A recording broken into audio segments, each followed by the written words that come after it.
Good afternoon, ladies and gentlemen. George Grisham here. We're speaking about Dénia, Valencia, Aragon, Spain, and we're in the 15th century, the century of the highest point in Aragon's movement. You remember, Aragon, a thalassocracy, a kingdom in the seas, which was moving eastwards for the silks, the spices, which owned some of the most important islands and places in the Mediterranean. And we remember that after the 15th century, the vector of Spanish interests, trades, politics turned into completely the opposite direction, westwards or southwards. So that was the last century of the might of Aragon as thalassocracy. And of course, all this money earned from the silk trade, this new connection between the Trastámara Dynasty, of course, the fact that Dénia became owned by private hands, of course, they brought lots of money to Dénia, Valencia, and Aragon, to the bride couple of the Catholic kings, Ferdinand II and Isabella I. Motto, tanto, tanto, motto, you remember this? And what happened? Of course, it was the growth of culture, architecture, literature. The 15th century, the golden age of Valencian literature, of Valencian culture. And there is no better place to see the traces of this growth, of this explosion, than the Cathedral of Valencia, which is officially called La Iglesia Catedral Basílica Metropolitana de la Asunción de Nuestra Señora de Valencia. La SEO, it's called simply and nicely. It was, the construction started in 1238, the moment Muslims were moved out of the town of Valencia, the city of Valencia. But the two most important artifacts which are now in the Cathedral of Valencia relate to the same 15th century. First of all, the Santa Calice, which lots of people call the Grail Cup. We know that this particular cup, every movement in the last 1,500 years of its history was documented. And it's also proved that she was manufactured in the 1st century. So she's exactly 2,000 years old. And it was during the 15th century that first Martin the Human and then Alfonso V actually, they made some debts towards the city of Valencia. They used the cup as a guarantee. And then finally they agreed to move the cup to the Cathedral of Valencia in 1436. So it's been there for the last 590 years, nearly 90 years, although it was removed during the Civil War of the 20th century. So there is a special chapel there where the cup stands, I would say it's quite modest. If you don't believe it is the Grail Cup, okay, it's a beautiful cup anyway. And also when you have looked at the cup, you start moving in the central part of the cathedral, and on the right there is a chapel of whom else but Borgias, Borjas. And you will see two paintings by the famous Goya. One of them is about San Francisco, the Borja, from the famous family, treating the sinner who is actually trying to get back to the Catholic Church. And of course, those forces of darkness are not letting him. Those forces of darkness, if you look at them hard enough, they don't look beautiful. But then you go to the altar part of the cathedral, you look up and you feel yourself somewhere in the heavens because you can see the frescoes in the ceiling. They're singing angels playing different musical instruments. Of course, they have to be looked in the, under the zoom. But these particular frescoes were one of the first examples of the high Renaissance, and they were ordered by nobody else but by Roderick de Borja, also known as the Pope Alejandro or Alexander VI. So luckily, They were covered with some boards, and they were rediscovered in the cathedral only a few years ago. So we're very, very lucky that they were kept, and now they were renovated, and this blue color or lapis lazuli looks absolutely from the other world. So three things, three important pieces of art in the cathedral. They all, well, two of them relate to the 15th century. The third one actually relates to the events of the 16th century. Gothic, Gotico Valenciano. That was the century. The 15th century was the century of Valencian Gothic. The cathedral itself, and of course the stock exchange, the silk stock exchange, La Lonja de Seda, because you remember, Valencia was the last point in the great silk route. And the exchange, especially these curved, twisted, curled columns there, they're really a thing to be seen. I, of course, love, well, having a wife, Catherine, of course, I love this bell tower, St. Catherine or Santa Catalina. So the age of Valencian Gothic is the 15th century. Now, also, what we have in the whole of what I call Valenciana, Comunidad Valenciana, or the then Reino de Valencia, the Kingdom of Valencia, are different routes, very important routes, very interesting routes, very historic ones, which go all over Valenciana. And we have to name the route of Valencian Gothic, which actually has a few important positions in each of the towns, including Gandia and Valencia, excluding Dénia, unfortunately. So you would see, for instance, the Sistine Chapel of Valencia, which is San Nicholas. You would see the cathedral, or rather the Collegiata church in Gandia. Then you would go to the monastery of Valdigna. Of course, you would visit the Duke's Palace in Gandia, and so on and so forth. So the 5 important routes, you would need about 2 or 3 weeks staying in Valencia even to see them. The Gothic route of the Comunidad Valenciana, then the Ruta de los Borja, most famous family which went out of Valencian kingdom over the last 1,000 years, Borgias, the popes. Then, well, wine route, of course, we will find it in any wine growing region. Route of monasteries of Valencia is very interesting, and also route of the classics of Valencian literature. If you can see, most of them have Gandia as the parting town or whatever. Why? Because Gandia, of course, was the heart of the court of Don Alfonso the Old One, whom we know from the 14th century, and who started this movement, this love towards everything cultural, towards poetry, and so on and so forth. But speaking about it, we have to mention the Valencian language. Of course, there are 2 different systems. That Valencian language is absolutely identical to Catalan, and that Valencian language is a separate one. It developed in its open ways, in its other ways. Not knowing in details neither Valenciana nor Catalan, but having read a lot of articles about this, I support the position that Valencian was a very separate language, moreover with its existing literature. And of course, there are different graphics, graphs, plans, schemes, which show you how exactly Valencian was developing as a separate language, and also how many, for instance, dialects are there of Valencian language. Nothing to do with Catalan. But for us, it is important that Siglo de Oro, the golden age of Valencian literature, came in the 15th century. Whom did we have there? Valencian didn't arrive immediately, didn't appear immediately, of course. The first period was the sort of course the period of growth, of actually creation of Valencian language. 2 centuries, the 13th and the 14th. Raymond Llull, well, a very clever person, and author of lots of books.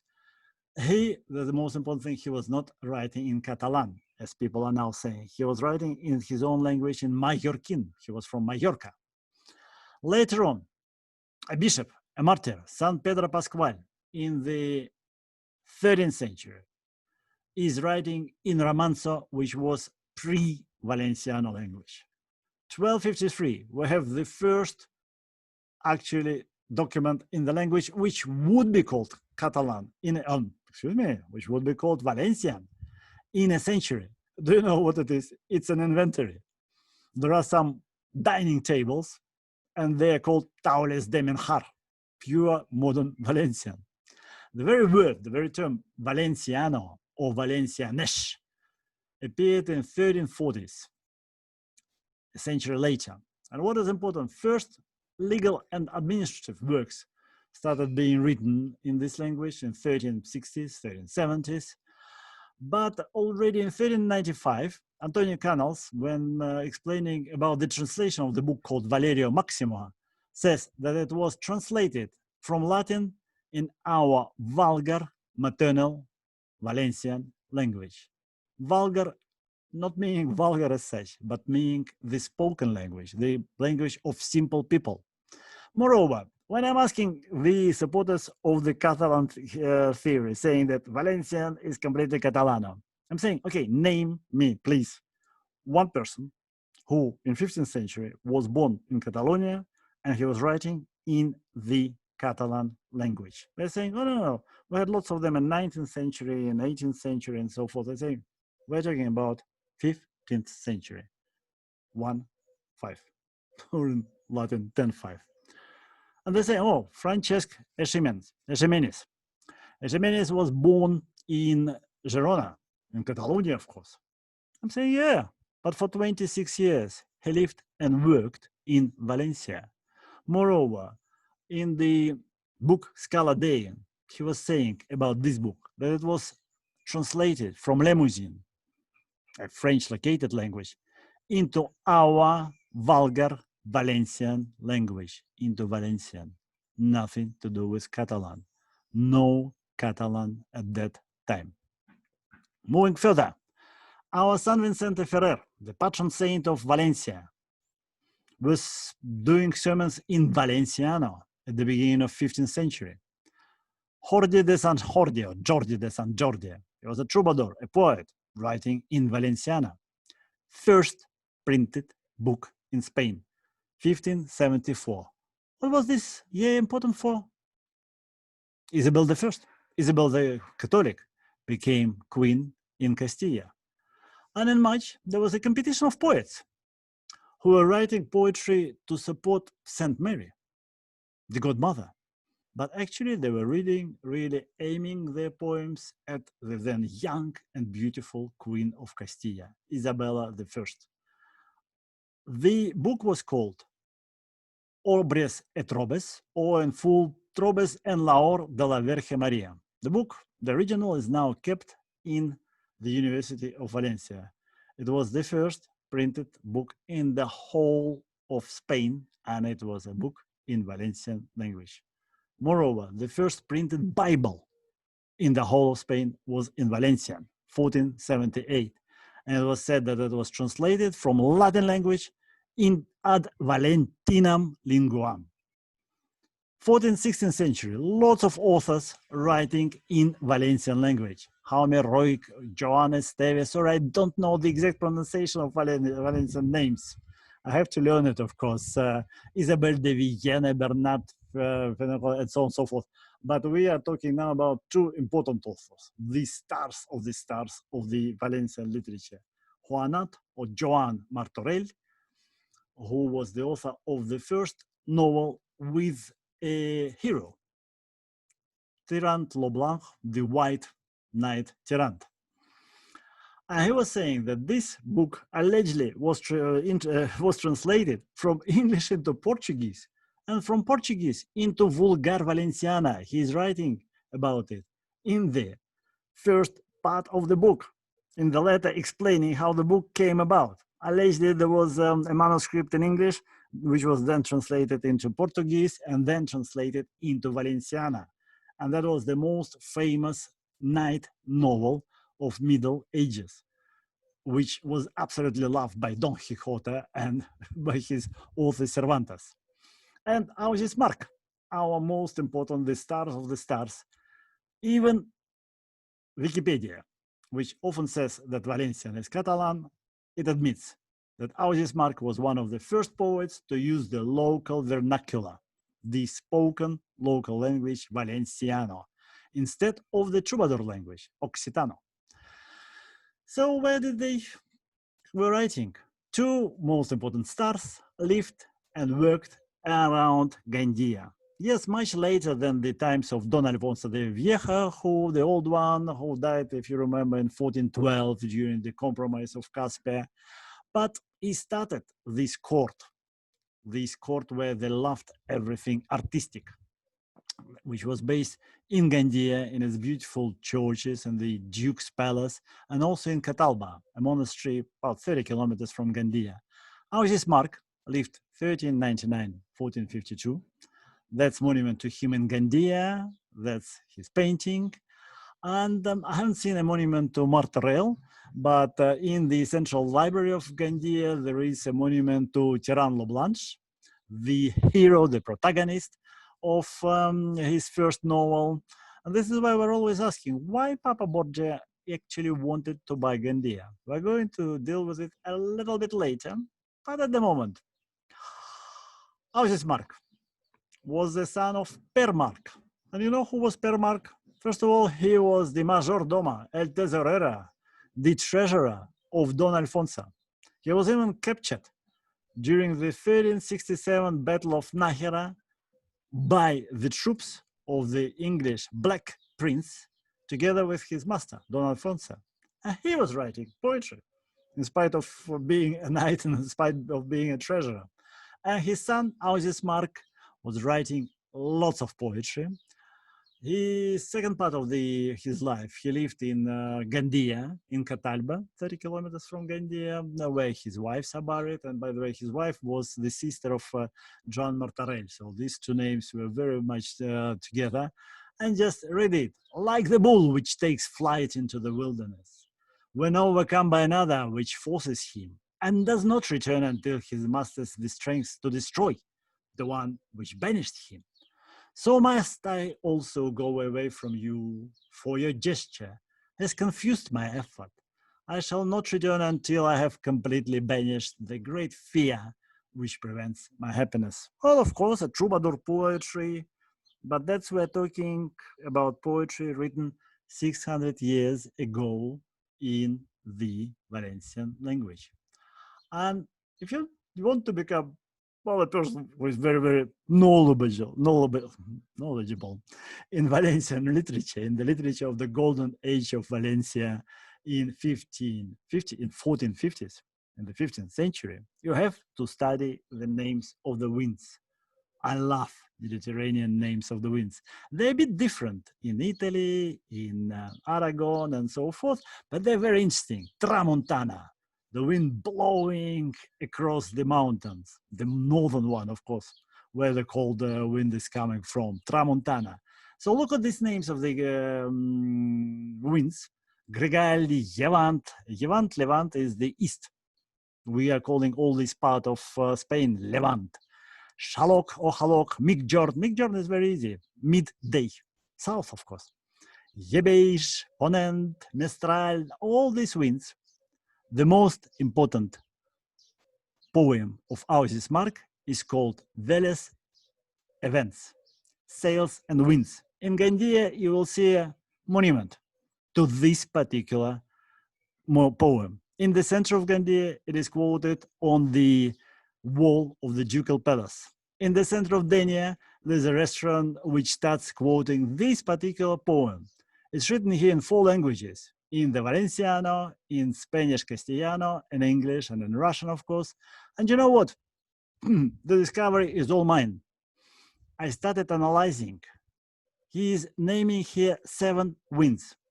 And he's saying, Ausias Mark, I mean, that only 5 winds can help him to get home. He's naming this. Look, sails and winds shall my desire achieve, following dubious lanes upon the sea. Mestre and Ponent, against them I see rise. Mestre and Ponent. He doesn't want eastern or northwestern either. Shalok, Levant must now be helping them. Shalok and Levant, he wants them. With their friends, Greek, as well as Midjorn, humbly praying the Tramontal wind and his blowing to be partial to them, so that all 5 achieve my safe return. These are 5 winds he needs from the northern, northeastern, eastern, southeastern, and southern winds. And you know what? The port of Dénia. I already wrote, and it wasn't me actually, excuse me, of course it wasn't me.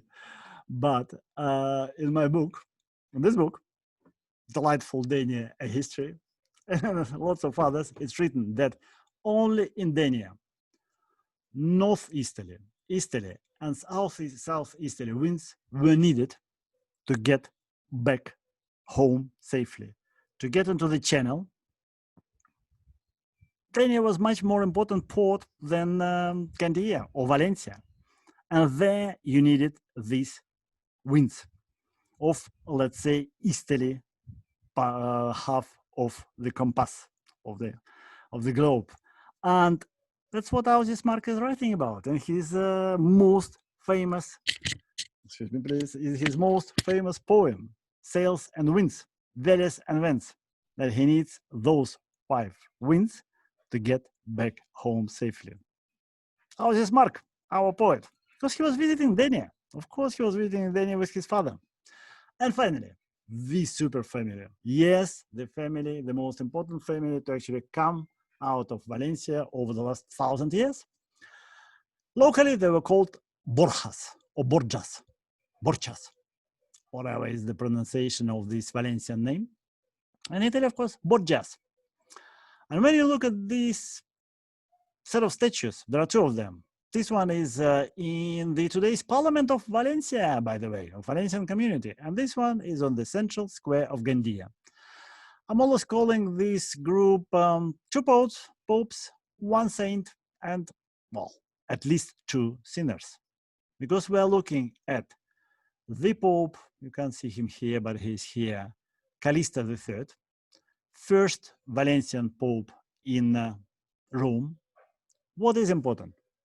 Through the whole history of popes in Rome, there are only 4 Spanish popes, and 2 of them came from Valenciana, from Xàtiva and from Canals. So Calixto III, 1455-58, was born as Alfonso de Borja in Canals. And if you go to Canals, this little village, you will see a massive tower, which is still there, standing there 5 centuries later. That's where the future Pope Calixto III was born. And then you go to Xàtiva, or Xàtiva, and you find the natal house of Alejandro, of future Alejandro VI Borgia, who was born as Roderick de Borja in 1431. Actually, we visited this house. It is a private house, but it was so interesting to get inside the house where the young Roderick was running around, gosh, 600 years ago, 590 years ago. Oof, creepy. But anyway, what happened? Alejandro VI was elected Pope in 1492. In 1503, well, there are lots of different stories, and his reputation was painted black. Of course, later on, the last Spanish Pope in Italy, in the history of popes, 500 years ago. They had 517 years to blacken his reputation. Here he is, by the way, Alejandro VI. And so on the monument, you have his daughter, beautiful Lucrezia, Borgia, and his son, military commander, Cesare. Or Alejandro? Cesare. That's why I'm calling 2 popes, 1 saint. The saint is San Francisco de Borja. He would be living in the 16th century, our next chapter. But still have to mention him because he is there. And what happened? Gandia was a dukedom. If you remember, the first Duke of Gandia was son Don Alfonso de Aragon el Viejo, the old one. And it so happened that then Gandia went back to the kings, but there were lots of debts about the town, and Roderick de Borja, Alejandro the Sixth Borgia, actually bought the town and made his son, Juan, the second Duke of Gandia. Juan was killed, assassinated actually, in very mysterious circumstances in Rome, and his son, also Juan, became the third Duke of Gandia, DDG. And then finally came the time of the 4th Duke of Gandia, who became son saint, San Francisco de Borja. That's why they're all here on the central square of Gandia and in Borgia's palace in Valencia, which is now the parliament of the Valencian autonomy. So we've come to the end of the 15th century. What do we remember from it? Started with Compromise of Caspe, when a king from Castilla was elected by 9 electors, including San Vicente Ferrer, to be the new king of Aragon, Ferdinand I. We remember that his best friend, Diego Gomez Sandoval and Rojas, 19 years later, 1431, was given little Dénia, Xàtiva, and places around here in their private possession. And we got our coat of arms of Dénia, which we still have, the beam and 5 stars. Then we had the fall of Constantinople, 1453. And of course, then the Catholic kings, Ferdinand II and Isabella I, who were married in 1469, became respectively kings and queens in their countries in 1470s. In 1492, they pushed Muslims out of the country. They pushed Jews out of the country because the idea was one country, one religion. They financed, not they, but Isabella I financed the expedition of Christopher Columbus, and basically the new era started. Aragon started losing its importance. Most unfortunately, the Valencian language started losing its importance because the center of the whole of everything, of politics, moved over to Madrid. That will be the 16th century. In the 16th century, we're going to talk about the new dynasty, not Trastámara, but Habsburgs, the kings, the saints, the sinners. Thank you very much for your attention. It was George Grisham talking to you on the 15th century in Valencia, in Dénia, in Aragon, everywhere, in Castilla as well. Thanks a lot for your attention. See you soon. Bye.